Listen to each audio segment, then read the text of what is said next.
Bonjour YouTube, welcome back with another Spyro Abyss guide. In today's guide, we're going to talk about the new Spyro Abyss that just reset.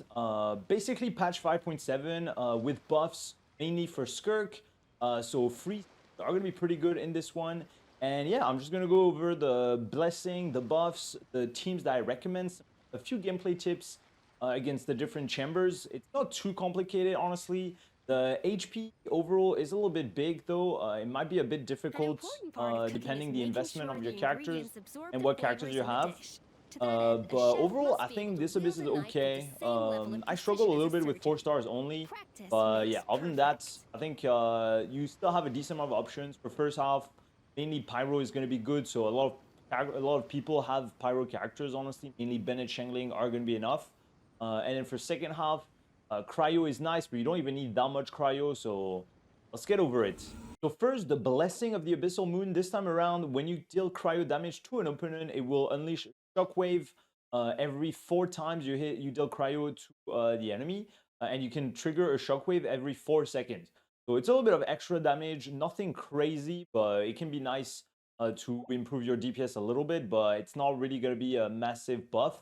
Also, one thing to keep in mind is that starting 5.7, they will add a retry button once you clear a chamber. So let's say you clear the chamber, you got 2 stars, and you think you can get 2 stars without changing anything. You can just restart the chamber rather than have to continue and then retry everything. A I don't blade even is the understand how key. it took them 5 years to Only add that, those who but sample it many it's times finally can there. You can appreciate retry its true chambers per qualities. chambers, so this is pretty nice. And I mean, you can't retry chamber per chamber, but if you clear a chamber and you messed up and you want to retry that chamber after clearing it, you can do it. So that's pretty nice. So maybe you want to wait that before you start doing this abyss. Maybe you want to wait for Skirk as well. Now for floor 11, real quick, it's basically a bunch of enemy. If you bring some cryo characters first half, pyro characters second half, there's no protection here. You don't have to defend the monolith at all, so you have a lot of time. And yeah, honestly, it's just like a bunch of enemies. I'm not really gonna go over these guys too much. Just careful with the burning a flame wild manifestation. It sucks your energy and can deal some decent damage. So just make sure you have your burst ready for this one. And then for the second half, you got actually the local legend, the battle hardened 10 tortoise. It's basically the same as the local legend in the open world with the electro shield and stuff like that. But with pyro, you can kill it pretty fast, and it doesn't really have that much HP. So that's basically it for that. Same here, the cryo Wyob. Make sure you have your burst ready for this one. And then other than that, if you have the element recommended here, it's going to be like really, really easy. Now, for flow 12, first half buff, we have when characters have 0 energy, damage plus 75%. So it's going to be good for Mavuika. It's going to be good for Skirk as well, since she doesn't use energy either. And then other than that, basically any team with Pyro on the first half is going to work pretty well. There's no actual restrictions in terms of Nalan characters or something like that. Like, yes, the buff is good for Mavuika, but even if you don't have her, not really any other restrictions. And then for second half, characters normal attack, cryo damage by 75%. Once again, it's going to be great for Skirk. But if you don't have Skirk, Rise Leak also benefit from this buff. And other than that, Ayaka can also benefit from this buff. And then other than that, like any team with Cryo overall, it's going to be pretty nice, especially for the last chamber and for the Electro Shields. But otherwise, you still have a decent amount of options. All right, so for the first chamber, you start the fight with those 2 mages. The best way to tackle these guys is if you're able to kill all the little monsters, the little flies at the start of the fight, it will block them from teleporting. Otherwise, if you don't kill them all early, they're going to start teleporting, especially if you play Overload. As you can see here, I will not kill them instantly. Like, they're still alive, and you see like the mages start teleporting. One went away behind me, the other one got the shield. And if you don't kill them fast, it's going to be a little bit difficult to group them and to kill them fast. Ideally, if you're able to kill these guys in like 20 seconds max, it's the best. They don't have that much HP, so it shouldn't be that big of a problem. But here, look at it. If you kill them fast, this is a Zero Mavuika here, so of course she's going to have a decent amount of damage, but anyone can do it with a Zero Mavuika. Also, if you overload them too fast, they're going to get bumped away, and it's going to be hard to group them. So you want to wait a little bit after you use your Bennett Burst. Use your Bennett Burst. You want to wait a little bit with or on Burst before you use it, and then boom. if you have Mavuika, she's gonna be able to one-shot potentially the mages, but at least the flies, and then you can start taking care of the next boss. After that, we got this cryo boss that will duplicate and summons a lot of different copies of herself. So if you have Oron or Silali, you can use your charge attack to deal some damage to the shield and stun the enemy and stun the boss. You see, like, she doesn't move for a while. So if you're not able to like break the shield with Pyro very well, you can use Oron or Silali for that. But otherwise, Pyro characters will break the shield really fast. Chauvelin, Shenling, Bennett.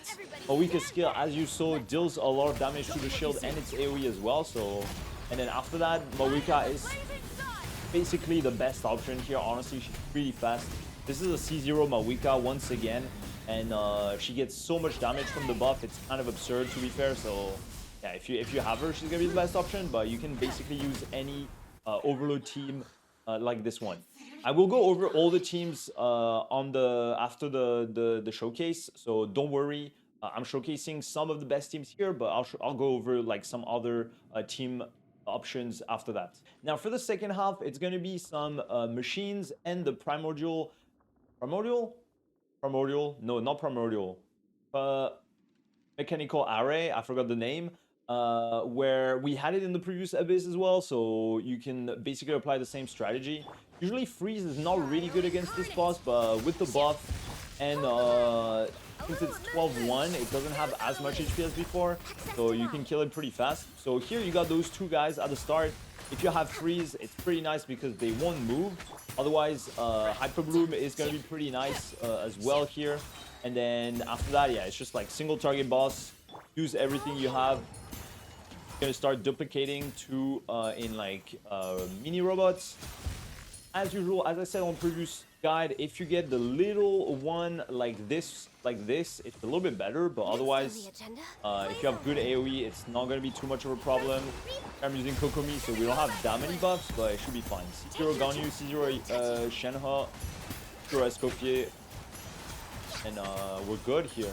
Now for 12-2 first half, we start with those three Saurians. If you stay in the middle, they will basically keep attacking you. So you can just stay in the middle and they're basically going to be grouped pretty well. After these three guys, you got that Glutinous Jimkazor, Mountain King. Make sure you have Pyro against this guy. It's really, really good. He's going to spawn some explosive balls that you want to apply Pyro on it to break them. And it's going to deal a lot of damage to the boss. So here, boom, and you can see those explosive balls here. If you apply Pyro on them, they're going to deal damage to the boss. You see a lot of damage. And after that, deal as much damage as you can.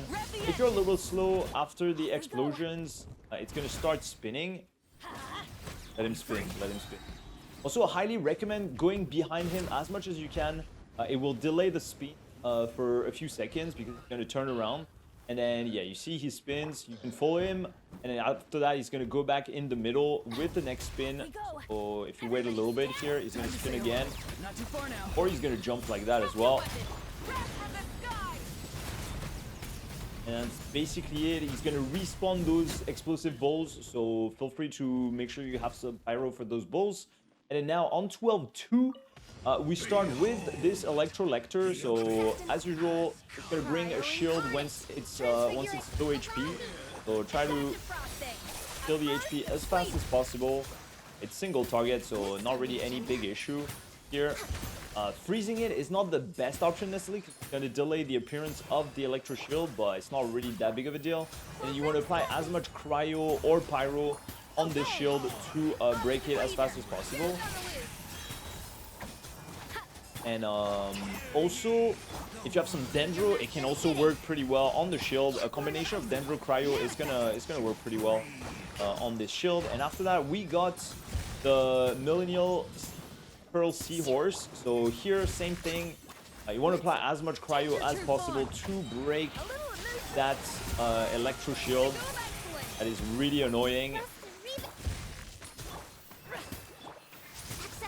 I will put on the screen the HP of each bosses when I start the rooms, just so you guys can have the HP somewhere, so you know how much damage you need to deal. And after a while, when you bring the shield a little low, it's gonna go in the sky and start spawning some electro things on the ground. If you can't break the shield, you have to destroy the things on the ground. But otherwise, you can also hit the shield while it's in the sky, and then after that, once it's down, it stays stunned for a little bit, and you can start dealing good damage to the boss. Yeah, if you have Escoffier, it's really, really good, of course, against this chamber and this abyss in general, but honestly, any cryo can work. And then finally, on 12-3, so we start with these 3 machines. They're going to start rolling really fast at you. If you don't interrupt them, they're going to go almost all the way to the wall, so you kind of want to interrupt them. One thing that you can do to interrupt them is you can stagger them at the start. So if you do Bennett's skill, for example, you see they're kind of stunned. If you overload them, it's going to stop them as well. Every time you stagger them, it's going to stop the spin, so you can keep them grouped from the start. And then we have Coppelius. Coppelius, pretty old boss now at this point, honestly. It's 2 years. Basically, he's going to spin a little bit. He's going to throw Coppelia on the side, and he's going to get a cryo shield. So you want to apply some pyro to break that cryo shield. Some electro can work as well. And you want to dodge the attacks from Coppelia on the side. As you can see, she's throwing some Nemo things. And it can deal a decent amount of damage, so you got to be careful not to get hit too much. And after that, once you break the shield, you just want to DPS as much as possible in between Coppelia's attack. Be careful on the spin as well. It can melt you if you use Bennett, so it can deal a lot of damage. You can get one shot pretty easily. And that's basically it. Honestly, the amount of HP is not too bad, I would say. But the last boss of this abyss on 12-3 second half, we got the new Nalan boss here. Basically, the mechanic of this boss is just you want to apply as much cryo as possible to keep that gauge here the lowest as possible. Ganyu burst, as you can see, can keep it low, so it's pretty nice. And then if you have another cryo, it's even better. You want to keep it fully unkilled, so the boss takes as much damage as possible, because you will see here the boss takes really 0 damage if the gauge is not completely removed. So you really want to keep it super low. Escoffier works pretty nice. If you have double cryo, it's a little bit easier. I think Layla also works pretty well to keep that gauge pretty low. So you have a decent amount of options. But yeah, Layla is probably the best 4-star option to keep that gauge really low. As you can see here, I deal a lot of damage if the gauge is kept at the minimum. So you really want that to be the case. And then after that, you can really start dealing damage. The boss doesn't really do a whole lot of things, to be fair, once you take care of that mechanic. So it has a decent amount of damage, but it's not really too hard to dodge stuff. So yeah. You can see here, we're not doing any normal attacks either, like basic attacks, so not really even using the buff. And without Farina, we're still going pretty fast, so don't need, like, the HP is still high, but the bosses don't have like crazy moves. They're not bosses that stole too much either, so if you're able to manage the mechanic of the bosses, then it's pretty straightforward, and they're not too annoying. Like a Weenut or something that literally wastes your time. Now, in terms of best teams for this rotation, so first half, as I said, the best team is gonna have Mavuika for sure. Like Mavuika Overload or Mavuika Melt are gonna be the best options for first half. Oron Chevaleuse is kind of cool. You can definitely do Silali, Shironen, or something like that. Like, it's literally gonna obliterate. Like, even an F2P Mavuika with very low investment and not crazy stats is gonna destroy that. That 75% damage bonus is gonna be crazy. You can see I was even using EM Sands, I think, so I was losing a lot of damage in the Overload team. Yeah, I'm using EM Sands, so I was losing a decent amount of damage considering my attack is pretty low. And I was still doing like 500k with C0 Overload, so it is really, really disgusting.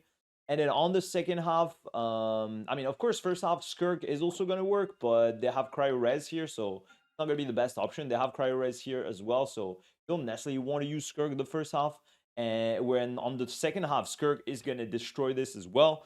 But as you can see, Ganyu, Ayaka, second half is going to be super, super good as well.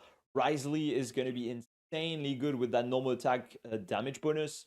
So yeah, Risley, Ayaka, Ganyu on the second half with Freeze team is going to perform just fine. Honestly, it's going to be one of your best options for sure. After that, any team with Pyro on the first half is going to be pretty good. You can do Line, Mono, Pyro, honestly, like it's going to work just fine. Arlecchino is going to perform super well as well. So either Overload or Vape or Melt, Arlecchino is going to be just fine and like really perfect, really freaking good.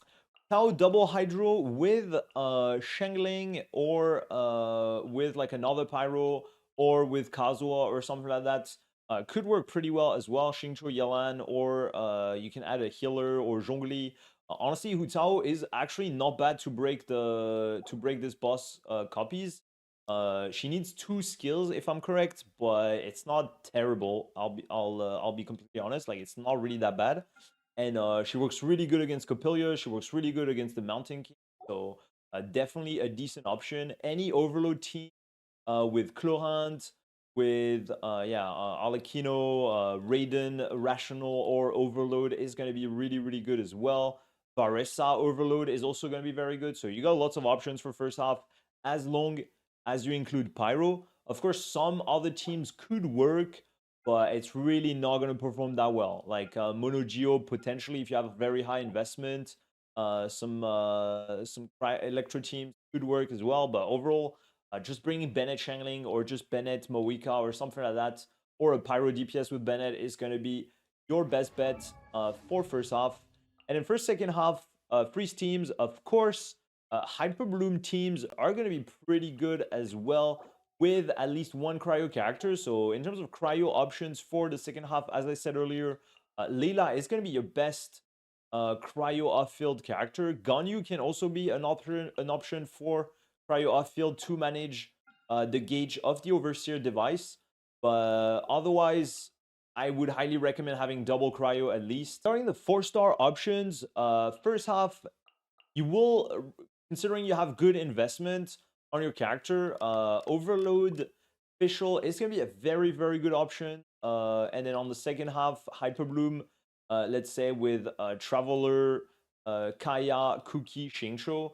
You probably want to switch Kaya with Leila for the 12-3 second half, but you might lack a little bit of cryo, like heavy cryo application for the other shields here with Leila. So you kind of want to bring Kaya or Rosaria. But overall, in terms of free-to-play options, 4 stars only options, this is probably your best bet. I've seen some people clear it with this. I'm struggling a little bit because like it depends the card still that you have. My official is not max, etc. But yeah, especially on 12-1 first half, I think it's gonna be the hardest part for this F2P setup, because here the Sisson mages, if you play Overload, it's gonna be hard to group them if you're not able to one-shot the flying things. So that might be a bit tricky for 12-1, but for 12-2, it's gonna be free. For 12-3, it's honestly gonna be pretty easy as well. First half is really fast, and Hyperbloom is going to take care of single target pretty easily as well. So yeah, that's basically it for the teams, honestly. First half, some Pyro. Second half, at least one Cryo, preferably Leila or Ganyu for the last boss if you don't want to do a freeze team.